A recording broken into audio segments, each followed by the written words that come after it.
जो भी एक साल के अंदर जो भी परीक्षाएं आयोजित होंगी उसमें ये विद्यार्थी भाग नहीं ले सकते। Hello everyone, welcome to TET mantra by Kiran academy. और जैसा कि आप सभी को पता है कि बीपीएससी टीआरई 2.0 से मोस्टली रिजल्ट आ चुके हैं और हर रोज रात में रिजल्ट आपको देखने को मिलते हैं और कुछ रिजल्ट आज भी आपको देखने को मिलेगा। ठीक है, और आप सभी को पता है कि 25 से काउंसलिंग भी स्टार्ट होने जा रही है। आज भी काउंसलिंग है और सबसे बड़ी अपडेट तो ये है कि वहाँ से 2 वीक के लिए आपको पूरी तैयारी करके जाना है, ताकि क्योंकि वहाँ से आपको क्या किया जाएगा, ओरिएंटेशन प्रोग्राम के लिए भेजा जाएगा। ठीक है, आप सभी को ये पता होगा कि 2 वीक के लिए आपको ओरिएंटेशन प्रोग्राम के लिए भेजा जाएगा। बट इसी बीच में बीपीएससी ने कुछ लोगों को 1 साल के लिए निलंबित भी कर दिया है और यही नहीं, कुछ लोगों को 3 साल के लिए भी निलंबित किया गया है। ठीक है, सबसे पहले तो हम बात करेंगे, देखिए बीपीएससी की काउंसलिंग अपडेट तो मैं दे ही रही हूँ। ठीक है, और साथ में बीपीएससी के ऐसे अभ्यर्थी जिनका रिजल्ट रद्द किया गया है, क्या रीज़न है जिनका रिजल्ट जो है रद्द कर दिया गया है और किन लोगों को निलंबित किया गया है, इसके बारे में भी बात करेंगे। और बीपीएससी का जो डीएलएड का एंट्रेंस एग्ज़ाम है उसके बारे में भी बात करेंगे। ठीक है, तो चलिए वीडियो को स्टार्ट करते हैं। और अगर आप मेरे चैनल पर न्यू आए हो तो लाइक शेयर एंड सब्सक्राइब जरूर कर दीजिएगा, ताकि आपको इस तरह की अपडेशन मिलती रहे। तो सबसे पहले तो मैं बात करूंगी, देखिए कट ऑफ की। जो इस बार कट ऑफ क्या है, बहुत ज़्यादा हाई देखने को मिला है। जैसे कि पहले आप देख पा रहे होंगे अनरिजर्व्ड के जो मेल कैंडिडेट हैं उनका 85 कट ऑफ गया है और जो फीमेल्स हैं उनका 76 गया है। ठीक है, ईडब्ल्यूएस का जो मेल कैंडिडेट है उनका 80 गया है और यही फीमेल्स का क्या हुआ है, 9 नंबर कम 71 गया है। एससी का जो मेल कैंडिडेट है उनका देखिए 71 गया और जो फीमेल्स है उनका काफ़ी कम हो गया है, 57 हो गया है। एसटी का भी सेम मेल कैंडिडेट का 71 और एंड फीमेल का 59 गया है। ठीक है, तो ईबीसी का तो बिल्कुल सेम ईडब्ल्यूएस की तरह ही है, बस 78 है। ठीक है, तो ईबीसी का 78 और ईबीसी फीमेल का क्या है 67। इस तरह से आप देख सकते हो कि इस बार के जो कट ऑफ गए हैं वो बहुत ज़्यादा हाई गए हैं। तो अगली बार मतलब जो टीआरई फर्स्ट हुआ था उसमें भी इतने कट ऑफ हाई देखने को नहीं मिला था जितना कट ऑफ इस बार हाई गया है। तो अब देखते हैं अगर बीपीएससी 3.0 आती है तो उसमें कट ऑफ तो और हाई रहने की उम्मीद है। ठीक है, अब हम बात करेंगे ऑफिशियल नोटिस की, जो कि जारी किया गया था 25/12 यानी कि कल की डेट में। तो देखिए सबसे पहले तो टीआरई 1 के बारे में यहाँ पर बताया गया है और इसके बाद बताया गया है टीआरई 2 के बारे में। ठीक है, तो जो कैंडिडेट परीक्षा फल से अनुशासित अभ्यर्थियों के संबंध में, ठीक है, इसके बारे में ये जो ऑफिशियल नोटिस है जारी किया गया है। पहला कदम, जिन विद्यालय अध्यापक अभ्यर्थियों के पास आधार नंबर अथवा आधार नंबर लिंक मोबाइल नहीं हो, वैसे अभ्यर्थियों का किसी भी परिस्थिति में काउंसलिंग नहीं कराया जाएगा। ठीक है, तो सबसे पहले आपको ये बात ध्यान रखना है कि आपका जो मोबाइल नंबर होना चाहिए वो आपके आधार कार्ड से लिंक होना चाहिए, तभी आपकी काउंसलिंग संभव है। ठीक है, और आपको वही वाला मोबाइल लेके जाना है और आधार कार्ड लेकर जाना है, ताकि आपका जो नंबर आपके आधार कार्ड से लिंक है आपके पास वो मौजूद होना चाहिए, तभी आपकी काउंसलिंग होगी। ठीक है, तो ये बहुत इंपॉर्टेंट पॉइंट है। दूसरा पॉइंट देखिए क्या है, बीपीएससी से हाल ही में प्राप्त बायोमेट्रिक थंब इंप्रेशन से मिलान भी अनिवार्य होगा। बायोमेट्रिक थंब इंप्रेशन लिया जाएगा आपका। काउंसलिंग में अभ्यर्थियों के आधार लिंक मोबाइल नंबर से ओटीपी प्राप्त करना अनिवार्य होगा। देखिए आपको मोबाइल नंबर वही वाला रखना है साथ में जिससे आपका आधार लिंक होगा, ताकि ओटीपी आएगा तो उनको सेम टाइम आपको बताना होगा। ठीक है, चौथा पॉइंट क्या है, काउंसलिंग सह उन्मुखीकरण हेतु आमंत्रण पत्र, औपचारिक नियुक्ति पत्र एवं पद स्थापन पत्र के क्रम में मूल क्यूआर कोड का मैच कराया जाना अनिवार्य होगा। ठीक है, क्यूआर कोड का जो है मैच कराना भी अनिवार्य होगा। ठीक है, पांचवा पॉइंट क्या है, विद्यालय पदस्थापना के पश्चात जब विद्यालय अध्यापक मोबाइल में योगदान कर ले तब विद्यालय योगदान पत्र एवं संबंधित विद्यालय अध्यापक को सशरीर लेकर आने का काम संबंधित प्रधानाध्यापक का होगा। जिला शिक्षा पदाधिकारी के कार्यालय में ये दोनों उपस्थित होंगे। जिला शिक्षा पदाधिकारी कंप्यूटर पर योगदान को स्वीकृत करने से पहले पुनः बायोमेट्रिक थंब इंप्रेशन का अनिवार्य रूप से मिलान करके यह सुनिश्चित करेंगे कि यह विद्यालय अध्यापक वही व्यक्ति है जिसने बीपीएससी विद्यालय अध्यापक की परीक्षा दी है। ठीक है, तो फ्रॉड जैसा कुछ भी करने की इसमें गुंजाइश ही नहीं है, क्योंकि बायोमेट्रिक थंब इंप्रेशन का यूज़ ये लोग कई बार कर रहे हैं। ठीक है, तो ये जो पॉइंट्स है ये आपको याद रखना ज़रूरी है, जो भी काउंसलिंग कराने जा रहे हैं विद्यार्थी उनके लिए। देखिए सुबह 10 बजे से शाम 5 बजे तक पटना हाई स्कूल में पहुंचेंगे विद्यार्थी। पटना हाई स्कूल में ही काउंसलिंग हो रही है, सुबह 10 बजे से स्टार्ट हो जाएगी।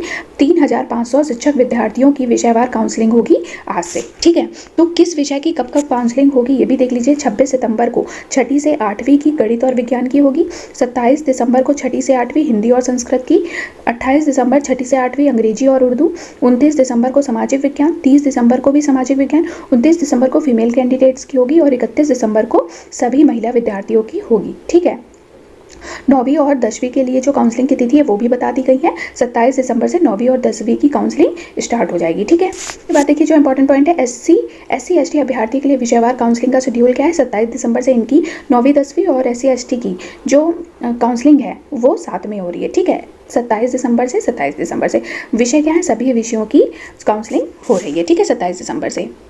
देखिए इंपॉर्टेंट पॉइंट क्या है, इन कागजात के साथ आए, ये बहुत ज़्यादा इंपॉर्टेंट है। शिक्षक नियुक्ति परीक्षा का मूल प्रवेश पत्र एवं उसकी छाया प्रति, आपको प्रवेश पत्र की छाया प्रति ले जानी है, आधार कार्ड ले जाना है, शैक्षणिक और प्राशैक्षणिक प्रमाण पत्रों की मूल एवं BPSC की वेबसाइट पर अपलोड प्रमाण पत्र की डाउनलोड प्रति लेकर जानी है। ठीक है, CTET मतलब कि CTET BTET और STET उत्तीर्णता मूल प्रमाण पत्र, CTET पास हो तो CTET का आपको प्रमाण पत्र लेकर जाना है, 3 पासपोर्ट साइज की फोटो लेके जानी है, जन्म तिथि में छूट से संबंधित प्रमाण पत्र लेकर जाना है, पहली से 5वीं, छठी से 10वीं और 11वीं और 12वीं एवं प्रधानाध्यापक के सफल अभ्यर्थियों के लिए 15 दिनों के लिए सभी आवश्यक तैयारी अभ्यर्थी अपने आधार कार्ड और मोबाइल नंबर के साथ उपस्थित होंगे। ठीक है, बैंक अकाउंट और कैंसिल चेक, पैन कार्ड, ये सब चीज़ें आपको क्या है लेके जानी है। पैन कार्ड वगैरह, आधार कार्ड और आधार कार्ड से जो भी लिंक है मोबाइल, वो सब आपको लेके जाना है। रिजल्ट का चौथा दिन था कल। ठीक है, 21 विषयों के परिणाम आए, कुल 30,000 के लगभग क्या है परीक्षार्थी सफल रहे हैं। कक्षा 11 से 12 के लिए 21 विषय का रिजल्ट जारी हुआ है। सबसे अधिक सामाजिक विज्ञान में 8,000 के लगभग जो है शिक्षक पास हुए हैं। देखिए इनकी बात, दूसरे चरण की काउंसलिंग आज से होगी और पटना में 3 केंद्र बनाए गए हैं। BPSC नए शिक्षकों को प्रशिक्षण केंद्र, नियोजित शिक्षकों को मूल विद्यालय भेजा। ठीक है, तो दूसरे चरण की जो काउंसलिंग है वो 31 दिसंबर तक चलेगी। ठीक है, 29 दिसंबर, 30 दिसंबर, 31 दिसंबर पूरा शेड्यूल यहाँ पर दिया गया है।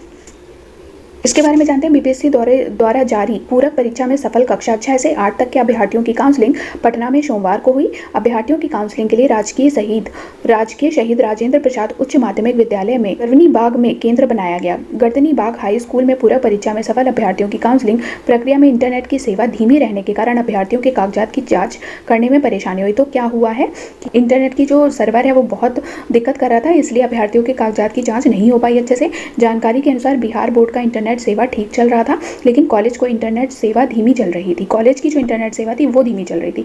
इस वजह से कर्मचारियों की कागजातों की जांच करने में परेशानी हुई। भीड़ अधिक ना बढ़े इसके लिए 3 से 4 काउंटर बनाए गए।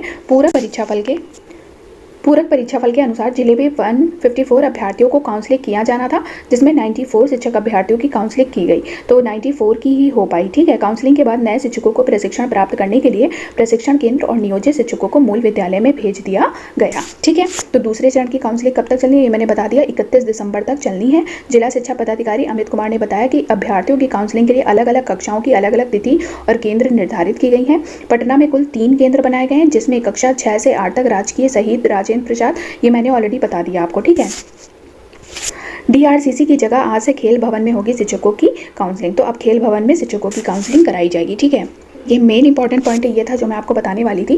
विद्यालय अध्यापक नियुक्ति प्रतियोगिता परीक्षा TRE-1, विद्यालय अध्यापक नियुक्ति प्रतियोगिता परीक्षा TRE-1 के परीक्षा फल प्रकाशन के उपरांत कतिपय अभ्यर्थियों के द्वारा दूरभाष पर एक आयोग में व्यक्तिगत रूप से संपर्क कर बताया गया था कि प्रकाशित परीक्षा फल के कट ऑफ से उनका प्राप्तांक अधिक होने के बाद भी, मतलब कट ऑफ से उनका जो नंबर थे वो भी अधिक थे, लेकिन फिर भी उनका नाम और अनुक्रमांक जो था वो चयन सूची में नहीं आया। आयोग के संज्ञान में इस तरफ के मामले आने के उपरांत आयोग ने आवश्यक सूचना के माध्यम से ग्रीवियांस पोर्टल क्रिएट करते हुए दिनांक 29 से 12 तक वैसे विद्यार्थियों से शपथ पर साक्ष्य के साथ ऑनलाइन आपत्ति की मांग की। ठीक है, जिनका कट ऑफ से ज़्यादा नंबर थे लेकिन फिर भी उनका चयन सूची में नाम नहीं आया, उनसे ऑनलाइन आपत्ति की मांग की गई। निर्धारित अवधि तक कुल 1000 के लमसम अभ्यर्थियों के द्वारा ऑनलाइन आपत्ति आवेदन पर आयोग में प्राप्त हुआ है।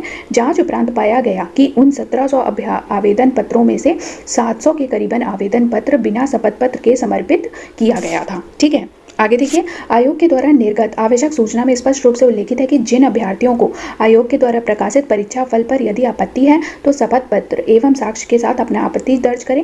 आयोग के आदेश का अवहेलना करते हुए कुल 700 के करीबन अभ्यर्थियों के द्वारा बिना शपथ पत्र के अपनी आपत्ति दर्ज कराई गई। आयोग इसे गंभीरता से लेते हुए वैसे सभी अभ्यर्थियों से स्पष्टीकरण की मांग की गई। निर्धारित तिथि 30 तक कुल 170 के करीबन अभ्यर्थियों के द्वारा अपना स्पष्टीकरण आयोग को समर्पित किया गया। वैसे अभ्यर्थी जो निर्धारित अवधि तक अपने बचाव में अपना स्पष्टीकरण प्रस्तुत नहीं किया है, उन 1400 अभ्यर्थियों का अनुक्रमांक यहाँ पे दिया गया है।